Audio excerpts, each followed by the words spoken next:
Llevaba 4 años sin hablar con nadie, más de 10 minutos seguidos. 4 años desde que el mundo se me cayó encima como una avalancha en la Sierra de Gredos. Primero fue Andrés, mi hijo. En aquel accidente en la M30, después, 6 meses más tarde, María no aguantó el dolor y se fue también, dejándome solo con el eco de sus voces en una casa que ya no podía pisar. El camión se convirtió en mi mundo. Un Volvo FH del 2018 que conocía cada vibración, cada gemido del motor, cada kilómetro de las carreteras que recorro transportando mercancías por toda España. Las autopistas eran mi refugio. El único lugar donde el silencio no dolía tanto. Esa madrugada de octubre. El frío cortaba como un cuchillo a través de las llanuras de Castilla-La Mancha. Eran las 4:30 cuando las luces de mi camión rasgaron la oscuridad de la carretera nacional que une Cuenca con Toledo. El viento silbaba entre los cables del tendido eléctrico y el olor a tierra húmeda se colaba por las rendijas de la cabina. Necesitaba combustible. El indicador marcaba 1/4 de depósito y aún me quedaban 200 kilómetros hasta Madrid a lo lejos. Las luces amarillentas de una gasolinera antigua aparecieron como un faro en la negrura, una de esas estaciones de servicio que sobreviven milagrosamente en los márgenes de las carreteras secundarias, con sus surtidores desgastados, y su pequeña tienda donde todavía venden bocadillos caseros y café en vasos de plástico. Me detuve junto al surtidor de gasóleo. El silencio era absoluto, roto solo por el chasquido del metal dilatándose por el cambio de temperatura, mientras llenaba el depósito. Observé los alrededores. Belmonte quedaba a unos kilómetros y aquella gasolinera parecía resistirse al paso del tiempo como una reliquia del pasado. El olor del combustible se mezclaba con el aroma a tomillo que arrastraba el viento nocturno. Me subí las solapas de la chaqueta de cuero que llevaba desde hacía una década y caminé hacia la tienda. Para pagar y comprar un café. Necesitaba algo caliente que me ayudara a llegar hasta Madrid sin que se me cerraran los párpados. La puerta de cristal chirriaba al abrirse. Dentro. La luz fluorescente parpadeaba creando sombras extrañas entre las estanterías llenas de productos básicos. Latas de conserva, paquetes de galletas, botellas de agua y algunos periódicos arrugados de días anteriores. El mostrador estaba al fondo, pero no se veía a nadie detrás. ¿Hay alguien? Grité. Y mi voz rebotó entre las paredes. Solo el zumbido del refrigerador me respondió. Miré el reloj, las 5:45. Era una hora extraña, pero las gasolineras de carretera solían tener horario de 24 horas. Esperé unos minutos tamboriletando los dedos sobre el mostrador metálico. Entonces la escuché. Una voz temblorosa, apenas un susurro, ¿se ha ido ya? Me giré hacia donde venía la voz, entre las cajas de cartón apiladas detrás del mostrador. Distinguí la silueta de una mujer joven. Se movía con cautela, como un animal herido que teme ser descubierto. Cuando salió de entre las sombras, el corazón se me encogió. Era una chica de poco más de 20 años, con el cabello castaño recogido en una coleta deshecha y los ojos hinchados por el llanto. Tenía un moratón en la mejilla izquierda y el labio partido. Su uniforme de trabajo, una camisa azul con el logo de la gasolinera, estaba arrugado y manchado. Perdón. No sabía que hubiera alguien aquí, dije, bajando instintivamente la voz. Ella me miró como si intentara descifrar si yo representaba un peligro más. Sus manos temblaban mientras se agarraba al borde del mostrador. ¿Están ahí fuera?, preguntó, sin apartar la mirada de la puerta de cristal. ¿Quién es? No hay nadie, solo mi camión. Elena así se llamaba. Según pude leer en su chapa identificativa, respiró hondo como si hubiera estado conteniendo el aliento durante horas. Se acercó al mostrador con pasos vacilantes. ¿Qué necesita?, me preguntó, intentando sonar profesional. Pero su voz se quebraba. Pagar el gasóleo y un café, si puede ser, respondí, sin dejar de observar sus heridas. ¿Está usted bien? La pregunta la desarmó completamente. Se le llenaron los ojos de lágrimas y tuvo que apoyarse en el mostrador para no caerse. No puedo hablar mucho, susurró. Mirando de nuevo hacia la puerta, si vienen y me ven hablando con alguien, ¿quién va a venir? Elena me miró a los ojos por primera vez. Vi en ellos un miedo tan profundo que me recordó a mí mismo después del funeral de Andrés. El miedo a que el mundo siguiente paso te destruya definitivamente. Mi exnovio, Julián y 2 hombres que trabajan con él, me han estado buscando toda la noche. Se acercó un poco más y bajó aún más la voz. Descubrieron que había estado ahorrando dinero para irme de Tarancón. Llevo 2 años trabajando aquí en turnos de noche, guardando cada euro que podía. Solo quería llegar a Valencia y empezar de nuevo. Las palabras salían a borbotones, como si hubiera estado conteniendo todo aquello durante demasiado tiempo. Me golpearon cuando se enteraron. Julián me dijo que nadie se va de Tarancón sin su permiso, que yo le pertenecía. El nudo en mi garganta se hizo más grande. Hacía años que no sentía esa rabia, esa necesidad de proteger a alguien, desde Andrés. ¿Y cómo llegó hasta aquí? Escapé por la ventana del baño mientras ellos bebían cerveza en el salón. Corrí hasta la gasolinera porque sabía que estaba de turno. Pensé que aquí estaría segura hasta el amanecer. Pero hace 1 hora vinieron preguntando por mí. Se fueron, pero dijeron que volverían. Elena se secó las lágrimas con el dorso de la mano. La chica tenía agallas.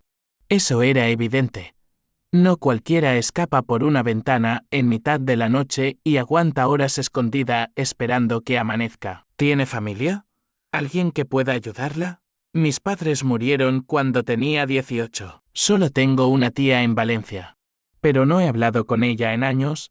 No sé ni si sigue viviendo allí. Serví el café en un vaso de plástico y le pasé un billete de 20 euros por el gasóleo, mientras ella buscaba el cambio. No podía dejar de pensar en Andrés, en cómo habría querido que alguien lo ayudara aquella noche en Madrid. De repente, se escuchó el rugido de un motor acercándose. Elena se quedó paralizada con el dinero en la mano. Son ellos, susurró. Y el terror en su voz me heló la sangre. Las luces de los faros iluminaron la gasolinera como si fuera de día. Un Ford Transit negro se detuvo junto a los surtidores con un chirrido de frenos. Elena desapareció detrás del mostrador como un relámpago. Por el cristal de la puerta vi bajar a 2 hombres. Uno de ellos era alto, con una barba descuidada y una cicatriz que le cruzaba la frente. El otro, más bajo pero corpulento. Llevaba una gorra de béisbol calada hasta los ojos. Ambos tenían esa manera de moverse que solo tienen los hombres, acostumbrados a intimidar. El corazón me latía como un martillo en el pecho. Hacía 4 años que evitaba los conflictos, que huía de todo lo que pudiera alterar mi rutina de carretera y soledad. Pero ver a Elena escondida detrás del mostrador, temblando como una hoja, despertó algo en mí que creía muerto. Los hombres se acercaron a la puerta. El alto empujó el cristal y entró con paso decidido. Buenas noches, dijo, pero su tono no tenía nada de cortés. ¿Has visto a una chica por aquí? Morena.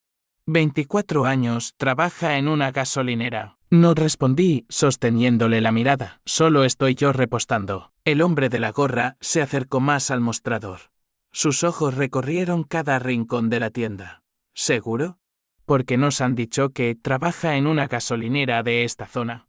Pues aquí no hay nadie más que yo. El alto se acercó hasta quedar a pocos centímetros de mi cara. Olía a alcohol y tabaco rancio. ¿Y tú quién eres? Un camionero que solo quiere pagar y seguir su camino. Durante unos segundos que se me hicieron eternos. Los 2 hombres me escrutaron como si intentaran decidir si les estaba mintiendo. El corazón me martilleaba en las sienes y tenía las palmas de las manos empapadas en sudor. Finalmente, el de la gorra hizo un gesto a su compañero. Vamos, si está aquí. Aparecerá cuando tenga hambre. Salieron de la tienda y se montaron en el Ford Transit, pero no se fueron. Aparecieron el motor y se quedaron allí esperando. Elena asomó la cabeza por encima del mostrador. con los ojos desorbitados por el miedo. No se van a ir, susurró. Van a quedarse ahí hasta que aparezca. La miré y, de repente, supe exactamente qué tenía que hacer. Era como si Andrés me estuviera hablando desde algún lugar donde no llega el dolor. Confía en mí. Elena asintió sin dudarlo. Mi camión está al otro lado de los surtidores. La parte trasera da a la carretera nacional. Si conseguimos llegar hasta allí sin que nos vean, ¿me llevaría usted? Sí. No sé por qué lo dije. No sé de dónde salió esa certeza. Solo sabía que no podía dejar a esa chica sola con aquellos hombres. Pero necesito coger algunas cosas de mi casa antes de irme para siempre, me dijo. Mis documentos, algo de ropa. Sin eso no podré empezar en ningún sitio. Era una locura. Volver a Tarancón significaba meter la cabeza en la boca del lobo. Pero cuando miré sus ojos, vi la misma desesperación que había sentido yo tantas veces. ¿Dónde está su casa? En las afueras de Tarancón, en una urbanización pequeña. ¿Puedo entrar por detrás sin que nadie me vea? Salimos de la tienda por la puerta trasera, agachados como soldados en territorio enemigo. El Ford Transit seguía aparcado junto a los surtidores con las ventanillas bajadas. Se oía el murmullo de sus conversaciones mezclado con el sonido de una radio. Mi camión estaba a 30 metros. Pero parecían 30 kilómetros. Cada paso sobre la gravilla sonaba como un disparo en el silencio de la madrugada. Elena iba delante de mí, moviéndose con una agilidad que hablaba de una vida acostumbrada a esconderse. Llegamos hasta la cabina, abrí la puerta del copiloto y Elena se subió de un salto. Yo rodeé el camión y me coloqué al volante. Con las manos temblando, mientras introducía la llave en el contacto, el motor del Volvo rugió como un león. En el retrovisor vi cómo los dos hombres levantaban la cabeza, alertados por el sonido. Agárrese, le dije a Elena. Pisé el acelerador y salimos de la gasolinera levantando una nube de polvo y gravilla. Por el espejo lateral vi cómo el Ford Transit empezaba a moverse detrás de nosotros. La persecución había comenzado. La carretera nacional se extendía ante nosotros como una serpiente negra bajo la luz de los faros. El motor del Volvo rugía con fuerza mientras aceleraba todo lo que me permitía el peso de la carga que transportaba. En el retrovisor, las luces del Ford Transit se acercaban peligrosamente. «Van a alcanzarnos», gritó Elena, agarrándose al asidero de la puerta. No si puedo evitarlo. Conocía aquellas carreteras como la palma de mi mano. 22 años recorriéndolas me habían enseñado cada curva, cada pendiente, cada atajo. El Ford era más rápido. Pero mi camión tenía la ventaja del peso y de un conductor que sabía exactamente dónde estaba. Tomé la desviación hacia Tarancón, sin reducir la velocidad. Los neumáticos chirriaron contra el asfalto y Elena se golpeó contra la ventanilla lateral. ¿Está bien? Sí. Sí, estoy bien. La urbanización está a 2 kilómetros de aquí, junto al polígono industrial. El Ford seguía detrás. Pero había perdido algo de terreno en la curva. Sus faros bailaban en mis espejos como ojos furiosos. Escúcheme bien, le dije a Elena. Cuando lleguemos, me indica dónde parar y usted sale corriendo. Coge lo que necesite y vuelve al camión. 5 minutos, no más. Y si aparecen, no aparecerán. Van detrás de nosotros. No saben que vamos a su casa. Elena me indicó una calle estrecha entre casas unifamiliares de construcción reciente. Paré el camión junto a un solar vacío, con el motor en marcha y las luces apagadas. La urbanización estaba sumida en el silencio de las 6 de la mañana. Es esa casa. La tercera empezando por la esquina, me señaló Elena. La puerta trasera tiene una persiana rota. Puedo entrar por allí. Vaya. Yo vigilo. Elena saltó del camión y desapareció entre las sombras como un fantasma. Mi corazón latía tan fuerte que creía que iba a despertar a todo el barrio. Mantuve las manos en el volante, preparado para arrancar en cualquier momento. Los minutos se hacían eternos. El reloj del salpicadero marcaba las 6:07, las 6:08, las 6:09. De repente, vi luces acercándose por la calle principal. El Ford Transit avanzaba despacio, como un depredador rastreando a su presa. Se detuvo frente a la casa donde había entrado Elena. El nudo en mi garganta se hizo insoportable. Los dos hombres se bajaron del vehículo y se dirigieron hacia la puerta principal. El alto empezó a porrearía con los puños. Elena, sabemos que estás ahí. Solo echamos la puerta abajo. El eco de sus gritos rebotaba entre las casas. En algunas ventanas comenzaron a encenderse luces. Los vecinos se asomaban discretamente, pero nadie parecía dispuesto a intervenir. Vi una sombra moviéndose en la parte trasera de la casa. Elena salía por donde había entrado cargando una mochila pequeña. Corría agachada, aprovechando la protección de los coches aparcados. Pero justo cuando estaba llegando al camión, el hombre de la gorra la vio. Ahí está, en el camión. Elena se subió de un salto mientras yo pisaba el acelerador. El Volvo arrancó con un rugido que despertó a medio barrio. Por el retrovisor vi cómo los dos hombres corrían hacia su Ford, gritando amenazas que se perdían en el rugido del motor. ¿Lo tiene todo?, le pregunté a Elena mientras tomábamos la salida de la urbanización. Sí, mis documentos, algo de ropa, las fotos de mis padres, respondió, abrazando la mochila contra su pecho como si fuera lo más preciado del mundo. ¿A dónde quiere que la lleve? A Valencia. Tengo que encontrar a mi tía Carmela. Vive en el barrio de Ruzafa. Aunque no sé si sigue allí. Valencia estaba a 400 kilómetros de Tarancón. 400 kilómetros que tendríamos que recorrer mientras aquellos hombres nos buscaban. Pero cuando miré a Elena, con sus ojos llenos de esperanza por primera vez en toda la noche, supe que no había otra opción. Pues vamos a Valencia. El Ford Transit apareció de nuevo en el retrovisor. Pero esta vez mantuve el rumbo hacia la A3. Con algo de suerte, podríamos llegar a la autopista antes de que nos alcanzaran. Una vez allí, mi experiencia como camionero me daría ventaja. Elena se había quedado en silencio, mirando por la ventanilla cómo desaparecían las luces de Tarancón. Era el final de una etapa de su vida y el comienzo de algo completamente incierto. Gracias, susurró al cabo de un rato. No me las dé todavía. Aún nos queda un largo camino. Pero por primera vez en 4 años. No me sentía solo en la cabina de mi camión. La A3 se extendía ante nosotros como una promesa de libertad. Habíamos conseguido distanciarnos del Ford Transit aprovechando mi conocimiento de los accesos a la autopista.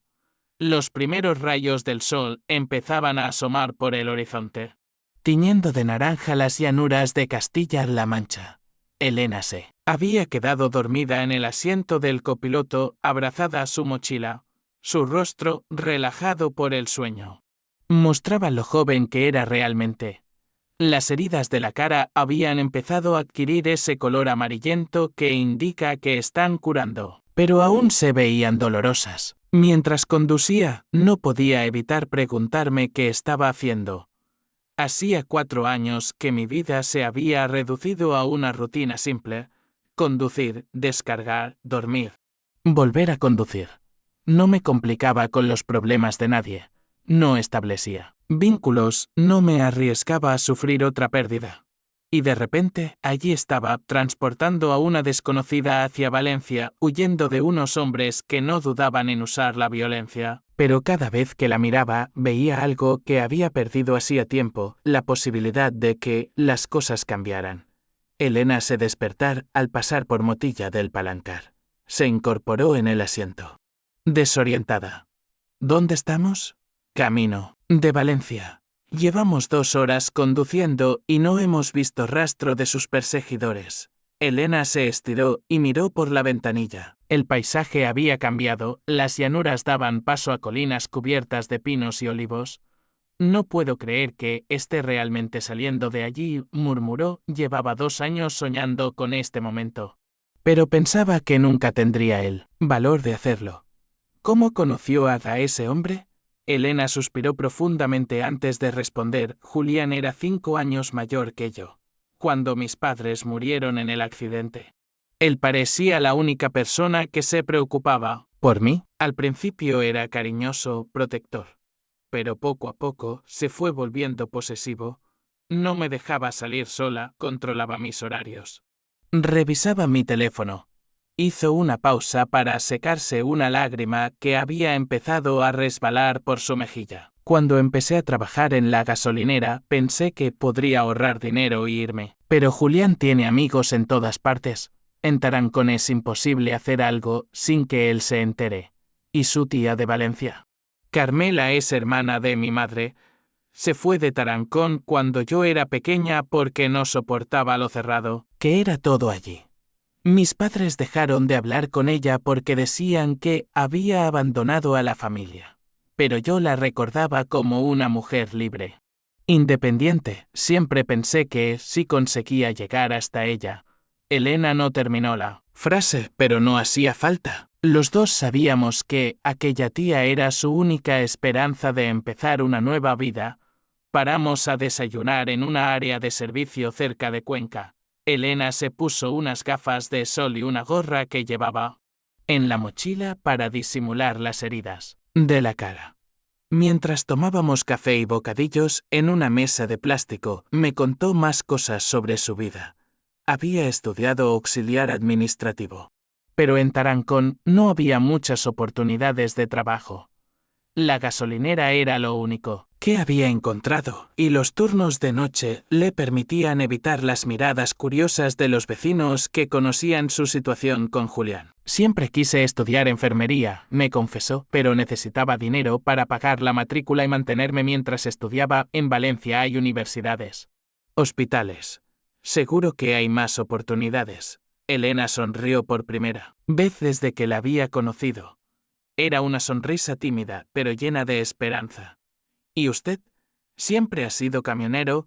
La pregunta me pilló desprevenido. Hacía años que nadie me preguntaba sobre mi vida. No. Antes trabajaba en una empresa de construcción en Madrid. Tenía una casa, una familia. ¿Qué pasó? Le conté la historia que había mantenido guardada durante 4 años. El accidente de Andrés, la muerte de María, la venta de la casa, la compra del camión. Elena me escuchaba en silencio, asintiendo de vez en cuando. Por eso me ayuda, dijo al final, porque sabe lo que es perderlo todo. No respondí. Pero ella tenía razón. En Elena veía la oportunidad de evitar que alguien más pasara por lo que yo había pasado. Llegamos a Valencia a media tarde. La ciudad se extendía ante nosotros, vibrante y llena de vida. El contraste con los pueblos de Castilla-La Mancha era brutal. Aquí había movimiento, oportunidades, anonimato. Exactamente lo que Elena necesitaba. Ruzafa está cerca del centro, me indicó Elena. Recuerdo que mi tía vivía en una calle llamada Cadires. Pero no sé el número. Aparcamos el camión en una calle ancha y empezamos a preguntar por Carmela en los comercios del barrio. Elena había heredado el apellido de su madre, Sánchez, lo que facilitaba la búsqueda. En una pequeña tienda de ultramarinos, la dependienta nos informó de que conocía a una tal Carmela Sánchez que vivía en el número 23. El portal era moderno, con buzones de acero inoxidable y una puerta de cristal. Elena buscó el nombre en los buzones con manos temblorosas. Aquí está, C. Sánchez, tercer B. Subimos las escaleras. En silencio. Elena llamó al timbre con los nudillos blancos de la tensión. Una voz de mujer respondió a través del interfono. ¿Quién es? Soy Elena. Elena Martín, la hija de Teresa. Se hizo un silencio que pareció eterno. Después se oyó el ruido de la cerradura y la puerta se abrió. Carmela era una mujer de unos 50 años. Delgada, con el pelo teñido de rubio, y unos ojos idénticos a los de Elena. Al verla, se llevó las manos a la boca y se echó a llorar. Dios mío, Elena, ¿qué te ha pasado en la cara? Elena se derrumbó en los brazos de su tía. Yo me quedé en el rellano, sintiéndome intruso en aquel reencuentro familiar. Pasa. Pasar, le dijo Carmela a Elena, y después me miró a mí. Usted también, por favor. Supongo que hay mucho que explicar. 3 semanas después volví a Valencia. No había podido quitarme a Elena de la cabeza durante todo aquel tiempo. Había seguido con mis rutas habituales, transportando mercancías por toda España, pero algo había cambiado en mí. Las carreteras ya no eran un refugio, sino un camino que me llevaba de vuelta hacia ella. Aparqué el camión en la misma calle de Ruzafa y subí hasta el apartamento de Carmela. Elena abrió la puerta y al verme, su cara se iluminó con una sonrisa que me llegó al corazón. Manuel. No esperaba volver a verle tan pronto. Tenía que pasar por Valencia y quería saber cómo estaba. Elena había cambiado completamente. Las heridas de la cara habían desaparecido, llevaba el pelo suelto y brillante y vestía ropa nueva. Pero sobre todo, tenía en los ojos una luz que no había visto aquella noche en la gasolinera. Pase, pase. Carmela está en el trabajo, pero volverá pronto. El apartamento era pequeño pero acogedor, lleno de plantas y fotografías. Elena me preparó un café y se sentó frente a mí en la mesa de la cocina. No sabe lo que ha cambiado mi vida, me dijo. Carmela me ha ayudado a encontrar trabajo en una farmacia del barrio. Es temporal, pero me permite ganar dinero mientras estudio. ¿Estudia? Me he matriculado en un curso de auxiliar de enfermería nocturno. Es lo que siempre quise hacer, pero nunca pensé que sería posible. Elena me contó que había cortado completamente todos los vínculos con Tarancón. Había cambiado el número de teléfono y se había empadronado en Valencia con la dirección de su tía. Julián había intentado localizarla durante las primeras semanas, pero al parecer había desistido al no encontrar ni rastro de ella. ¿No tiene miedo de que aparezcan por aquí? Al principio sí. Pero Valencia es una ciudad muy grande. Y aquí nadie me conoce. Por primera vez en mi vida. Puedo caminar por la calle sin mirar por encima del hombro. Carmela llegó poco después del trabajo. Era una mujer vital y cariñosa que había acogido a Elena como a la hija que nunca había tenido. Me preparó una cena improvisada y me contó que estaba orgullosa de cómo su sobrina había conseguido rehacer su vida en tan poco tiempo. Elena me ha contado lo que hizo usted por ella, me dijo Carmela. No sé cómo agradecérselo. No tiene que agradecerme nada. Cualquiera habría hecho lo mismo. No es cierto, intervino Elena. En Tarancón todo el mundo sabía lo que me pasaba, pero nadie hizo nada nunca. Me quedé a cenar con ellas. Y por primera vez en 4 años me sentí parte de una familia. Elena me enseñó los libros de su curso, me habló de sus compañeros de trabajo, de sus planes de futuro.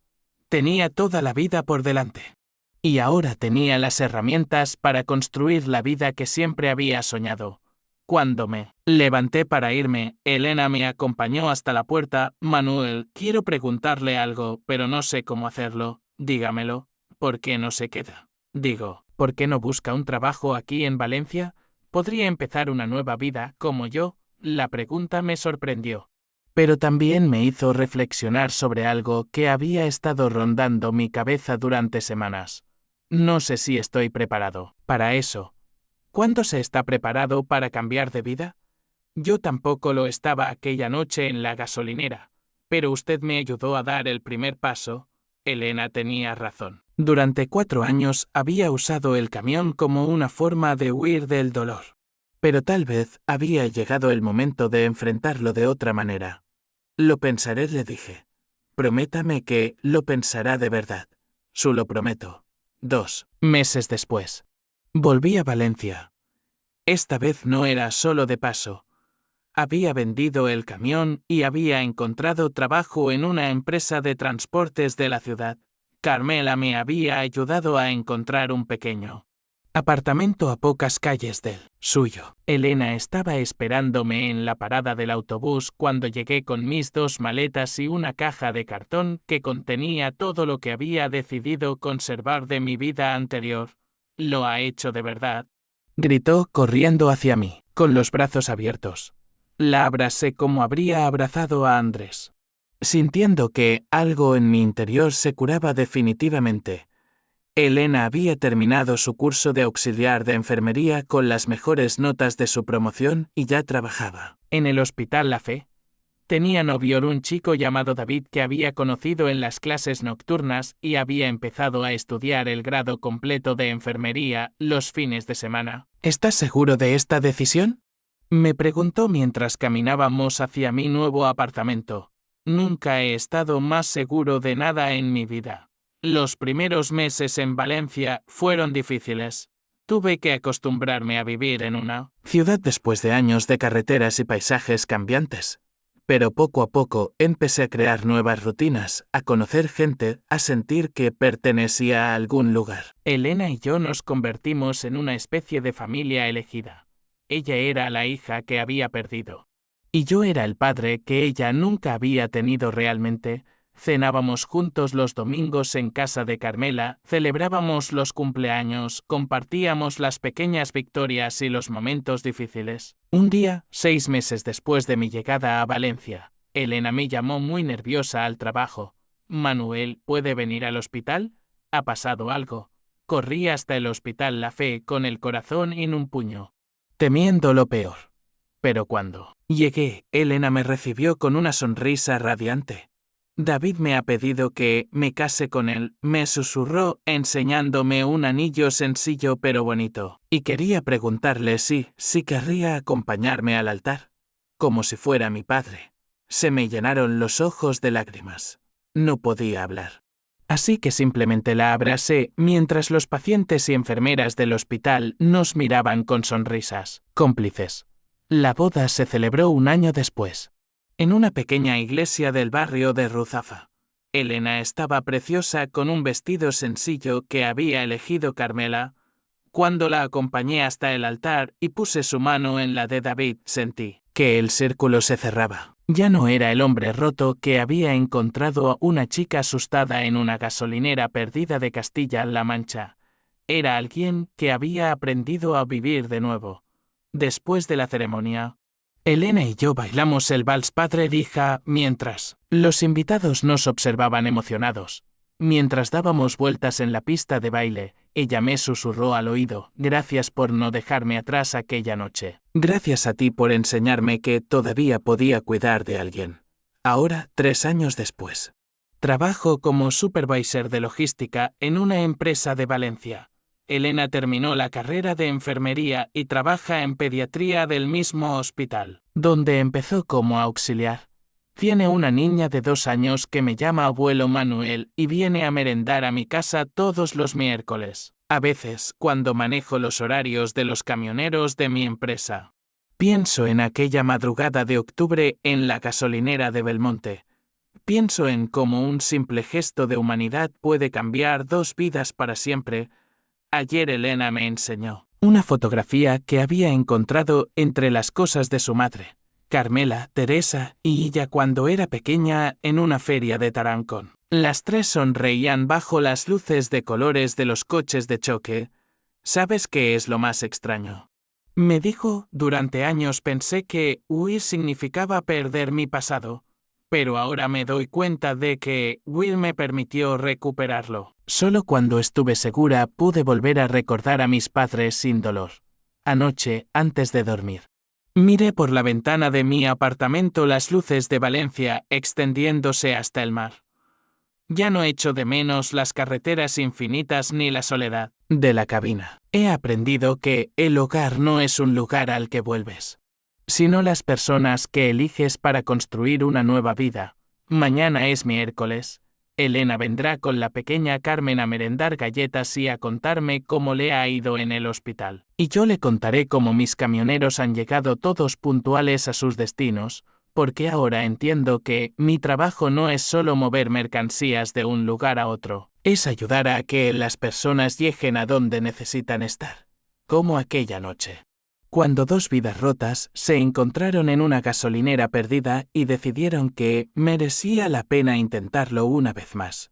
A veces, el final de un camino no es más que el comienzo de otro, y a veces, lo que creemos que es un rescate resulta ser una salvación mutuo.